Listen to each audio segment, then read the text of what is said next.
Manusia seringkali menyibukkan diri dengan hal-hal atau perbuatan yang dilarang dalam Islam. Dalam hal ini, Rasulullah sudah memperingatkan untuk meninggalkan hal yang tidak bermanfaat. Abu Hurairah radhiyallahu anhu dari Rasulullah shallallahu alaihi wasallam bersabda, "Di antara kebaikan Islam seseorang adalah meninggalkan hal yang tidak bermanfaat." Hadits Tirmidzi dan Ibnu Majah. Pada dasarnya, Allah Subhanahu wa Ta'ala menciptakan manusia untuk beribadah dan mematuhi segala perintahnya. Hal ini sebagaimana dijelaskan dalam Quran Surah As-Sariyat ayat 56 yang artinya, "Dan aku tidak menciptakan jin dan manusia melainkan supaya mereka mengabdi kepadaku."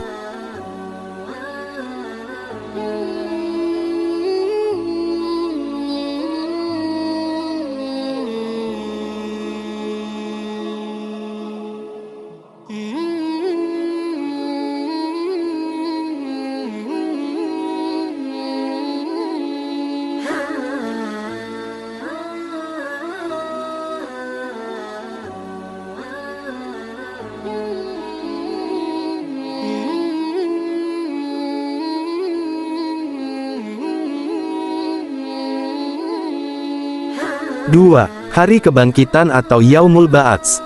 Setelah tiupan sangkakala dibunyikan oleh malaikat Israfil, dunia akan mengalami kiamat dan semua makhluk hidup di dunia akan dibinasakan. Tahapan ini disebut juga sebagai Yaumul Ba'ats.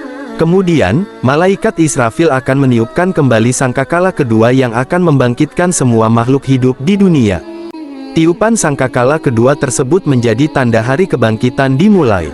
Tahapan ini tertulis dalam surat Az-Zumar ayat 68 yang berbunyi, artinya, "Dan ditiuplah sangkakala, maka matilah siapa yang di langit dan di bumi kecuali siapa yang dikehendaki Allah." Kemudian ditiup sangkakala itu sekali lagi maka tiba-tiba mereka berdiri menunggu putusannya masing-masing. 3. Padang Mahsyar atau Yaumul Mahsyar. Setelah manusia dibangkitkan, mereka akan dikumpulkan bukan di bumi melainkan di Padang Mahsyar atau di Yaumul Mahsyar. Padang Mahsyar merupakan sebuah tempat datar yang sangat luas dan kering. Diceritakan, matahari berjarak hanya 1 jengkal dari kepala manusia dan terus menyinari padang ini. Di Padang Mahsyar, orang-orang kafir dan musyrik akan merasa sangat kepanasan. Sedangkan itu, umat muslim tidak merasakan kepanasan karena dilindungi Allah SWT. Setiap manusia yang ada di Padang Mahsyar mulai diadili amal perbuatannya dan diiringi oleh 2 malaikat. Malaikat pertama bertugas sebagai pengiring manusia, sedangkan malaikat kedua bertugas sebagai saksi perbuatannya di dunia. 4. Yaumul Mizan atau Hari Penimbangan. Setelah dibangkitkan di Padang Mahsyar, manusia akan dikumpulkan berdasarkan nabinya. Mereka akan berbaris dan menunggu Yaumul Mizan atau Hari Penimbangan ketika amalan mereka ditimbang baik dan buruknya. Jika manusia lebih berat timbangan amal baiknya, maka dia mendapatkan keselamatan. Sementara itu, jika manusia lebih berat timbangan amal buruknya, maka dia mendapatkan kecelakaan.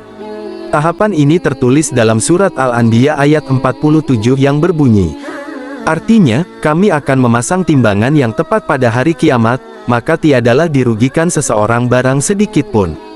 Dan jika amalan itu hanya seberat biji sawi pun pasti kami mendatangkan pahalanya.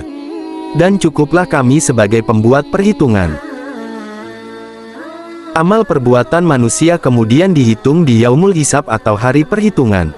Hal ini tertulis di Al-Quran surat Al-Ghasyiyah 25/26 yang berbunyi, Allah berfirman, "Sesungguhnya kepada kamilah kembali mereka, kemudian sesungguhnya kewajiban kamilah menghisap mereka." Manusia yang sedang dihitung amal perbuatannya akan dibagi menjadi 2, yaitu hisab yang mudah dan hisab yang sulit. Berdasarkan hadis Ahmad, Rasulullah SAW menjelaskan apa itu hisab mudah. Berikut bunyinya, kemudian dari Aisyah R.A., ia bertanya tentang apa itu hisab yang mudah. Rasulullah SAW lantas menjawab, Allah memperlihatkan kitab hamba-Nya kemudian Allah memaafkannya begitu saja. Barang siapa yang dipersulit hisabnya, niscaya ia akan binasa.